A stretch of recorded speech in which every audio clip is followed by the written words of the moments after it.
Damn it. I love you, Renee. I got the best sister in the world. Billy, ask for a queen. Come on. Hey, no, Come on, please. Okay. That's my strategy. John got zero. John, you got a 0? You get a zero. You get a zero. It's September 21st, 2022, and we're in Coeur d'Alene, Idaho for the Harrer Family sibling reunion. Each year we get together to reminisce and share memories of growing up together. We do this to honor our parents, Bill and Kaye Harrer. This year, we wanted to share some of those memories with you. I'm Tom, and I'm the oldest. My earliest childhood memory is driving onto Danville Street and seeing a sign saying homes 10,500.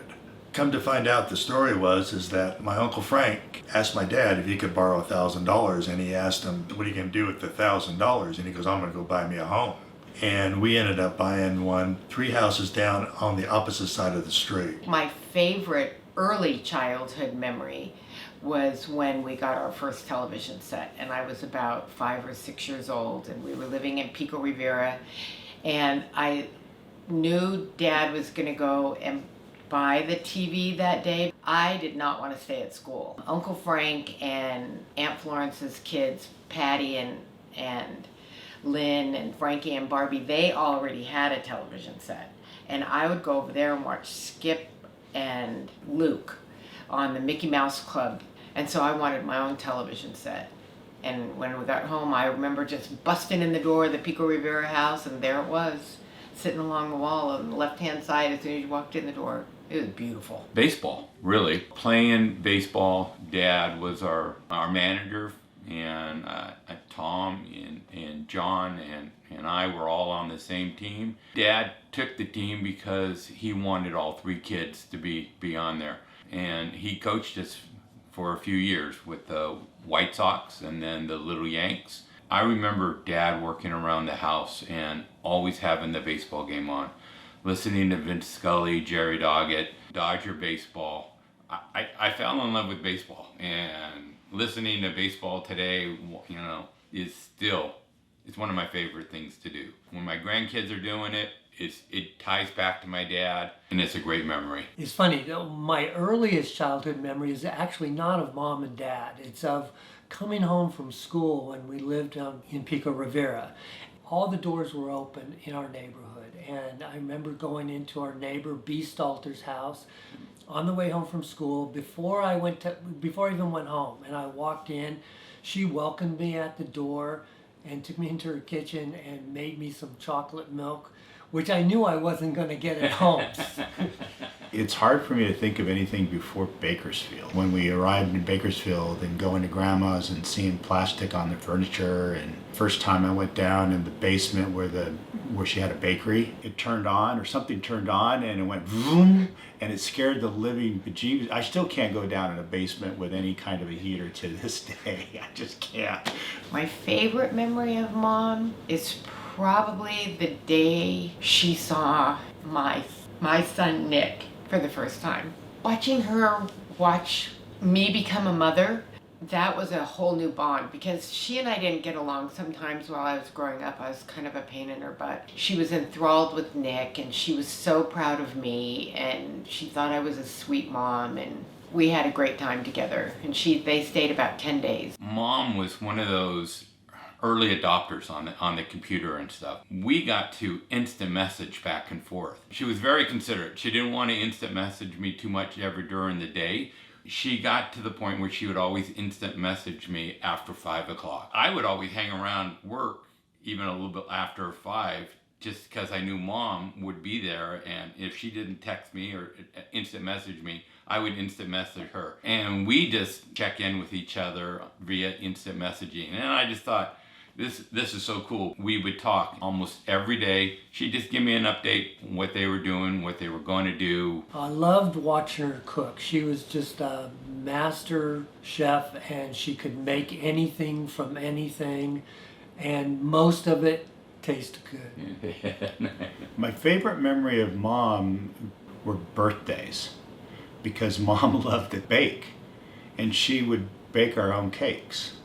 And she would say, well, what kind of cake do you want this year? And she loved to decorate cakes. I think there was even a time where she thought about decorating cakes as a living. You know, the other thing with Mom is I don't have a lot of memories of her getting angry or spun up or just having an awful day. And having 5 kids, I just can't imagine she didn't lose her mind every day, right? Mom was the go-to person, right? To me, she was kind of the house, took care of the household, kind of. You went to her first. Every once in a while she'd say, go ask your dad, but for the most part, she was the kind of the champion of the house. So just kindness, you know, just kindness and being in charge and being a confident woman. Like on holidays, going into our backyard and playing games back there, because she would like to try to beat everybody that there was. I don't care what kind of game it was, what we were doing.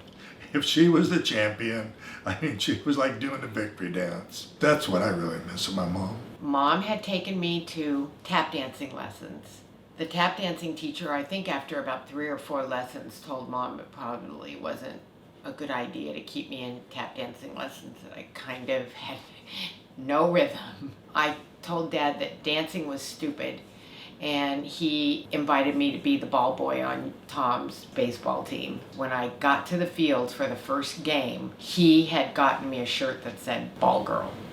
My favorite place to live growing up had to be Pico Rivera. That was such a Andy of Mayberry type place. We had Uncle Frank living on the street with his 3 daughters.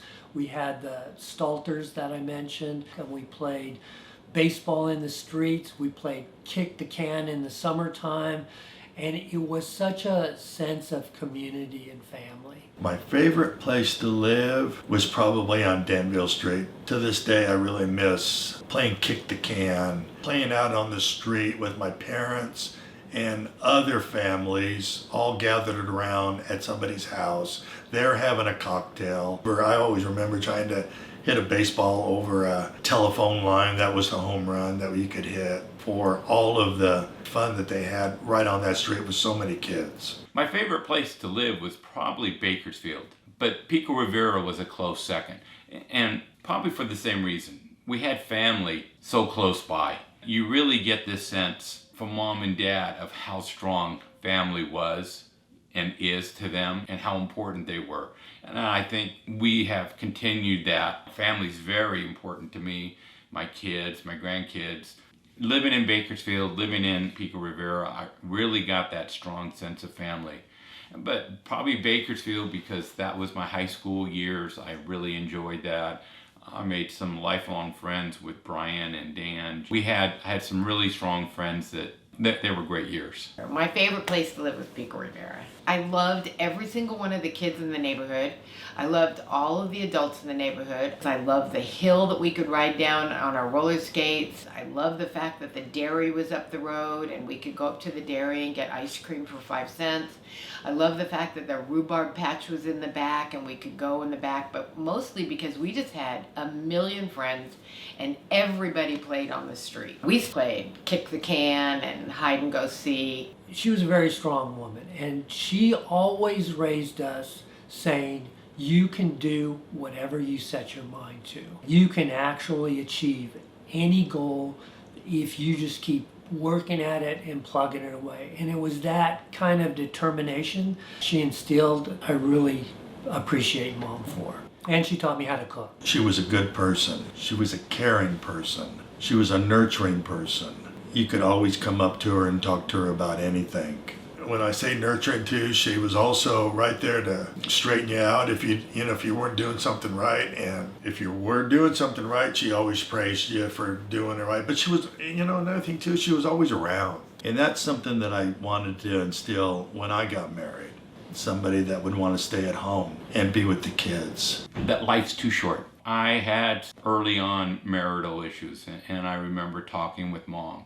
And Mom would always tell me, life's too short. Don't be burdened by a lot of these things. Kind of lighten up a little bit. Life's not supposed to be that hard. You don't have to make it that hard. Look for the happiness and the good things in life. I really appreciate her guidance, and still to this day kind of work with that memory of I don't have to take on the world's problems. The most important thing I learned from Mom was that parenting was going to be hard, but you were the parent, and it was your responsibility to stand by your kid no matter what.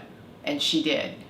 She didn't always want to, but she did. She stood by me no matter what. And also that the family that you build is your number one. The other family, so my siblings and stuff, they're important, but they become second to the family that I'm building. And that's the way that you keep your center and your core whole. The most important thing I learned from Dad is to be sweet and kind, and that hard work and perseverance was the key to success. Not money, not friends, that you did hard work, you stayed faithful to who you were, and you were kind to people. My most favorite memories of Dad has to be around tennis. Just has to be around tennis because he loved it so much. That last 10 years, right, of hanging out with him, it was his life. And he was just joyful on the tennis court. He wasn't the fastest on the tennis court, but the guy could put the dang ball on a dime, you know, and then just get joy out of watching you run your butt off, right? I mean, Dad could also fix anything. Now, I'm not saying he was the most elegant fixer. Anybody that looked at his plumbing in the backyard, you know, could see pipe, different kinds of pipe, and, you know, pipes going every, you know, single place and everything. Anytime anything is broken, I've never thought I need to call a repairman, because Dad just fixed things. And then painting and doing all that kind of stuff, or fixing something, or getting on the roof and fixing the, you know, the swamp cooler, because of his mechanical background and because of the era that he grew up in. You fix it first, and then if you screw it up more, you call a repairman. And I think I got that from Dad, because I tend to just jump on YouTube when anything breaks, see how to fix it, and try to fix it first, and then if I break it worse, then I call somebody. When Dad had his machine shop in Bakersfield, Blackie was one of Dad's dear friends at work. And Blackie told me what a great guy that Dad was, and how well he treated everyone with kindness. Everybody that knew Dad just thought he was the greatest guy, because he treated everybody with so much kindness and love. Didn't matter who they were, what they were, where they were from, anything else. Dad's been my hero in that standpoint, and I tried to emulate that. Spending that time in the machine shop, Dad's most important lesson to me was, no matter what mistakes you made in the past, your life starts today and goes forward. You've got from here forward to do good, and you just erase everything else. Take those experiences, learn from them, and move on. And I really appreciate Dad for that. He was like a magnet to a lot of people. When they came into like Valley Machine Shop, they looked forward to seeing him. Hey Bill, how's it going? Hey, I got this broken part. Can you get it fixed by tomorrow? Yeah, I can get this thing fixed. When I worked at PG&E, so many people came back to me and said, what a kind and great dad that you have. When he says he's going to fix something, he'll have it ready when he says he does. And you know that you don't have to take it back to him because the job is done well. The thing I'd want future generations to know about Mom is she didn't always feel important, and she was. She kept our family together. She made something out of nothing all the time. I didn't always like it. I was going to go to the first day of school, and she made me a dress. I was in the second grade, and it was a pinafore, and I was like, a pinafore? I don't want to wear this apron to school, Mom. But she was so proud of her handiwork. She just could make something out of nothing. I wish she knew how important she was to the family, keeping us all together. The most important thing I think I learned from Mom was, besides just being present, Mom was around, right? She worked from home. She was around, and even when she was doing the bookkeeping for the doctor down the street, she wasn't ever not available. She was always, you know, present. She was just a master in the kitchen. She could make anything. Her cookbooks are legendary, I think, to this day. The story wouldn't be complete without talking about free cell. She was a champion at free cell. And when she passed away, we found these little books with dates and numbers, and we were flipping through pages and pages of these books with dates and numbers.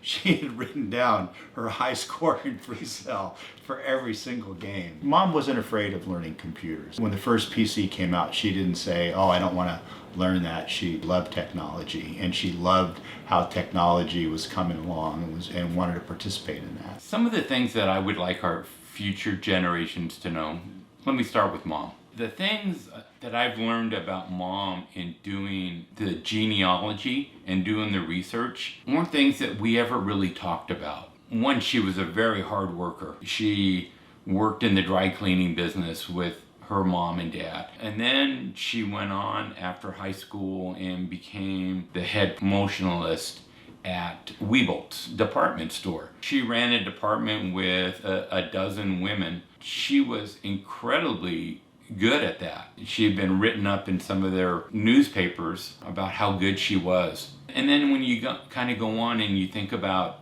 how inventive she was, she could decorate cakes. She went back to school after all the kids left and learned how to draw or paint. She was incredibly smart. And I don't know if I ever quite gave her the right credit for that. And I wish I would have talked to her more about some of her aspirations and goals that she had put aside to be a mom to the five of us, because I think she put a lot aside.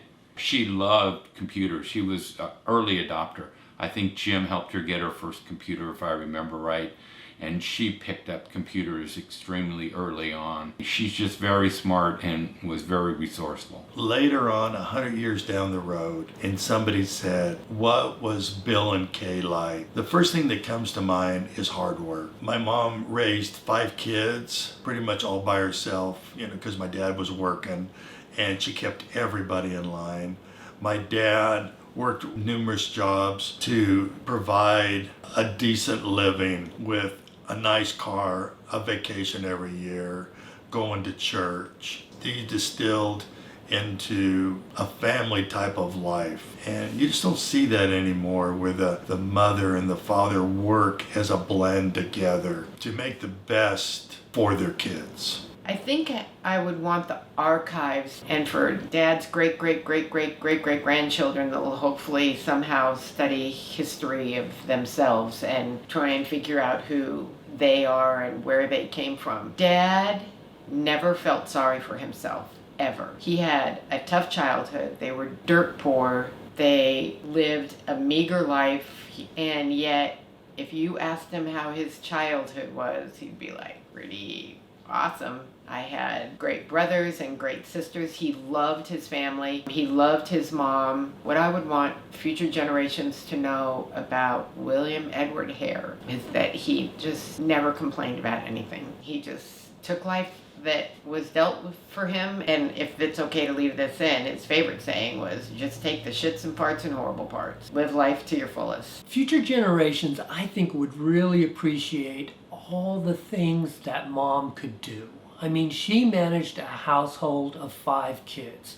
We all had different personalities, different styles, and she managed each one of us based on what she saw and how she was such a personnel manager. She kept us busy when we needed to be busy. She kept us quiet when we needed to be quiet. She managed the household in finances.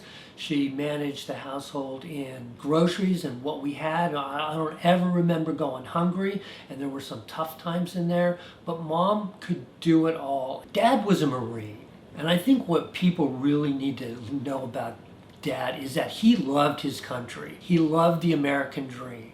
He loved that you could have a job, earn money, buy a house, get a car, raise a family in this country, and he tried to take advantage of all that it had to offer. And I think that Dad lived his life with great integrity. Dad was one of the most honest men that I knew, and he lived his life like that. He set an example. You go to work, you contribute to the economy, you contribute to the country, and you live the American dream. Dad was the epitome of that. The things I would like future generation to know about Dad would be how resourceful and inventive he was. I don't know if he ever got a patent. I don't think he did, but I know he sent away different ideas he had to different companies. I remember he worked for Aerojet General. He made parts for some early spaceships and stuff. But I also remember him bringing home a project that one of his bosses had. It was a cannon, and I just thought, wow, that's so cool. And Dad was so good with those, working with machines and things, and he could do that. But also he was very, very resourceful. I mean, I remember early on in Pico Rivera, he basically single-handedly built an add-on room. He wasn't really a carpenter. I'm sure, you know, Uncle Frank and stuff helped him out, but he was very good. There wasn't much that I thought Dad couldn't do. I don't remember him failing very often. My favorite memory of Dad was one of the toughest times of our lives. Dad was in the hospital. He was going through treatment for his blood cancer, and he had just had chemotherapy and was given some steroids. Well, the next day I was down there, and he was as bright and energetic as we ever saw him. And we started talking. It was just him and I think originally, and then others came in. And Jim had his iPad, and so he started recording it. We talked about going back into family history and stuff, and how they met, and his favorite memories. That was probably one of the greatest discussions I had with Dad. I cherish it to this day. I'm blessed to have been born in the family that I was born in. I look now at the way kids are growing up, and my parents and my brothers and the families that they married into have been great role models for me, and how I raised my kids, how I interact with my husband, and how I'm raising my granddaughter, my one, while all of you have so many more. But